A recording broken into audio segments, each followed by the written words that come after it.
नमस्ते टॉरस। उम्मीद करती हूँ कि आप सभी अच्छे हैं, अपनी लाइफ में ग्रो कर रहे हैं, प्रोग्रेस कर रहे हैं।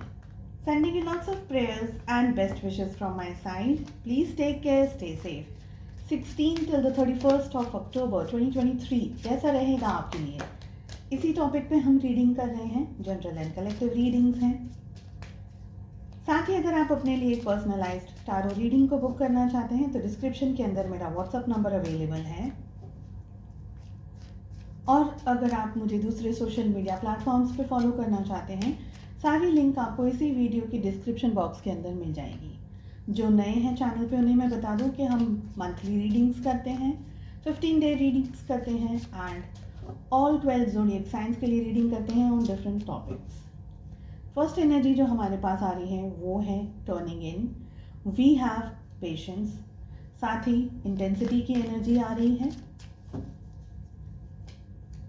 we have friendliness and new vision.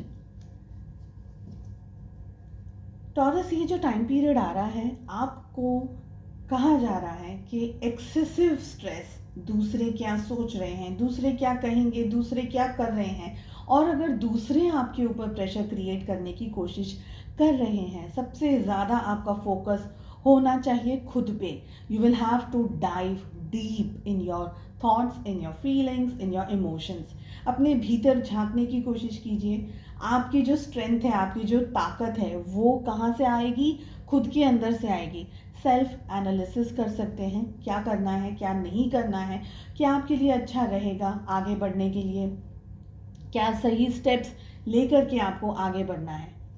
बहुत ही पेशेंस, बहुत ही शांति, बहुत मैच्योर तरीके से इस समय आपको चीज़ों को हैंडल और मैनेज करना होगा। आप टारगेट ओरिएंटेड काम करें। दूसरे अगर आपको इरिटेट कर रहे हैं, फ्रस्ट्रेट कर रहे हैं, तो उनसे थोड़ा सा डिस्टेंस बनाने की भी ज़रूरत यहाँ पर मुझे दिख रही है। पानी बहुत अच्छा पीने की कोशिश कीजिएगा। अपनी डाइट का, अपनी हेल्थ का, मेंटल हेल्थ का, फिजिकल हेल्थ का आपको ध्यान रखने के लिए कहा जा रहा है। चीज़ें धीरे धीरे ठीक होंगी, शायद तुरंत नहीं, लेकिन धीरे धीरे परिस्थितियाँ चेंज होंगी, बदलेंगी, आपके फेवर में आएगी। ये सारी एनर्जीज दिख रही हैं। आपको अपना काम और अपना फोकस ऐसा रखना है कि लोग या कोई भी सिचुएशन आपको डिस्ट्रैक्ट ना कर सके।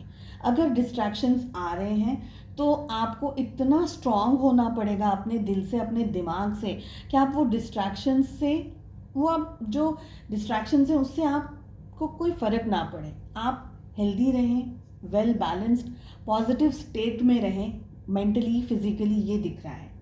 दोस्तों की मदद मिल सकती है, कुछ अच्छे काम आपके हो सकते हैं।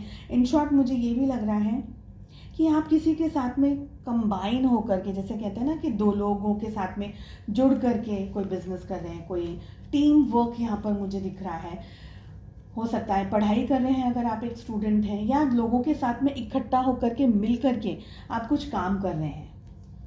जो भी चैलेंजेस इस समय आपके सामने आ रहे हैं टॉरस, एक न्यू विजन की एनर्जी आ रही है। मतलब आपकी जो सोच है ना, आपका जो मन है, आपका जो दिमाग है, उसमें चेंजेस लेकर के आने हैं। New vision, think out of the box. और ये सब कुछ आप कर सकते हो तब जबकि आपका मन शांत हो।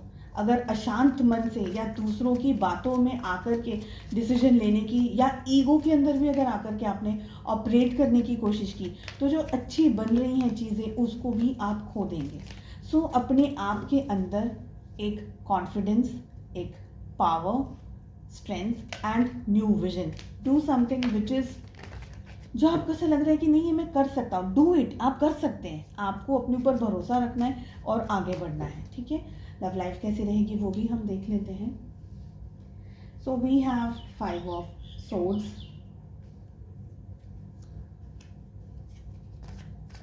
Nine of cups, knight of pentacles,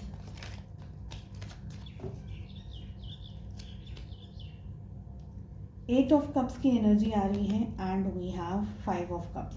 सो क्या हो रहा है रिश्ते के अंदर? कैंसर, स्कॉर्पियो, पाइसेस, कर्क, वृश्चिक और मीन राशि की एनर्जी सबसे स्ट्रॉन्ग है। इसके बाद में जेमिनी, लिब्रा, एक्वेरियस, मिथुन, तुला, कुंभ राशि and we have Taurus, Virgo, Capricorn, वृषभ, कन्या और मकर राशि। आई फील कि रिलेशनशिप में देखिए 5 की एनर्जी रिपीट कर रही है अपने आप को। तो फिफ्थ डे जैसे 16, 17 एंड फिफ्थ डे ऐसा हो सकता है। मुझे ये लग रहा है कि इस समय आपको कुछ बिट्रेयल, दुख, तकलीफ, रिलेशनशिप में झूठ, कोई अचानक से बात सामने आ जाना, अचानक से किसी परिस्थिति के बारे में आपको पता चल जाना, रिलेशनशिप में धोखा, दर्द, तकलीफ, बिट्रेयल, शक, ऐसी एनर्जीज दिख रही हैं। हो सकता है कि रिश्ते में इम्बैलेंस्ड आप लोग दोनों चल रहे हैं रिलेशनशिप में। एक तरीके से रिजिड एनर्जीज, गुस्से के साथ साथ में रिजिड एनर्जीज, जो झुकना नहीं चाहता है, ईगो के अंदर ऑपरेट कर रहा हो कोई पर्सन, ये भी दिख रहा है। एक तरीके से हम कह सकते हैं कि रिश्ता इस समय थोड़ा सा होल्ड पे है, वेट एंड वॉच वाली परिस्थिति चल रही है। रिलेशनशिप को आगे लेकर के जाया जाए, नहीं जाया जाए, झगड़े बहुत हो सकते हैं, किसी का झूठ पता चल रहा हो, कोई झूठ बोल रहा हो, पास्ट में झूठ बोला हो वो चीज़ पता चल रही हो, रिश्ता इम्बैलेंस हो रहा हो, एक दूसरे के ऊपर डाउट करना, शक करना, एक दूसरे को अपना कंफर्टेबल पार्टनर न समझ करके रिलेशनशिप इम्बैलेंस्ड होता हुआ ज़्यादा दिख रहा है। आप दोनों के बीच में लड़ाई झगड़ा हो सकता है, मिसअंडरस्टैंडिंग्स हो सकती हैं चीज़ों को क्लियर अप करने के लिए, लेकिन गुस्सा इतना है, इम्बैलेंस्ड एनर्जीज इतनी है कि जो चीज़ ठीक हो सकती है उसको ठीक करना नहीं है। ये भी दिख रहा है कि रिश्ते को छोड़ता हुआ कोई पर्सन दिख रहा है, टेम्परेरी कोई छोड़ रहा है, अचानक से बस जस्ट मूव ऑन करने की परिस्थिति में कोई आ रहा है। प्यार है, मोहब्बत है, लेकिन शायद वो रिश्ता इस समय उस परिस्थिति से या उस सिचुएशन से नहीं गुजर रहा है जैसा होना चाहिए। रिश्ते के अंदर जैसे मैंने कहा ना कि एक पर्सन इस रिश्ते से दूर जा रहा है। We have 8 of cups, we have 9 of cups, rigid energies, झुकना नहीं है, संभलना नहीं है। हो सकता है कि बाद में, ये टाइम पीरियड के बाद में रियलाइज़ हो कि गलती हो गई, मिस्टेक्स हो गई, लेकिन फिर चीज़ें ठीक नहीं हो रही है, चीज़ें बन नहीं रही है, बैठ नहीं रही है चीज़ें। एक्शंस लेने के लिए अगर हो सकता है आप या आपके पार्टनर दोनों में से कोई एक्शन ले तो शांति से एक्शंस लेने हैं। जनरली मुझे ये दिख रहा है कि इस समय आप दोनों ही एक्शन नहीं लेकर के चीज़ों को नॉर्मल फेज पर आगे देखना चाह रहे हैं। एक्शंस लेकर के चीज़ें खराब हो जाए, ये इम्बैलेंस्ड एनर्जीज को दिखा रहा है। ऑल्सो आई फील कि या आप दोनों या दोनों में से कोई एक पर्सन बहुत ज़्यादा अपसेट है इस समय रिश्ते को लेकर के, रिलेशनशिप को लेकर के, क्योंकि जैसा आप सोच रहे थे वैसी चीज़ें इस समय नहीं बन रही हैं। थोड़ा सा शांति से, सुकून से, पेशेंस के साथ में इन 15 दिनों को जाने दीजिए। मैं तो यही एडवाइस देना चाहूँगी यहाँ पर कि थोड़ा शांति से, पेशेंस के साथ में इन 15 दिन को जाने दीजिए। बहुत मेजर डिसीजंस लेने के लिए ये टाइम पीरियड सही नहीं है। Just pray and be together, that's it. चलिए, उम्मीद करती हूँ आपको रीडिंग पसंद आया। Wish you all the very best. मिलते हैं नेक्स्ट रीडिंग में। Take care.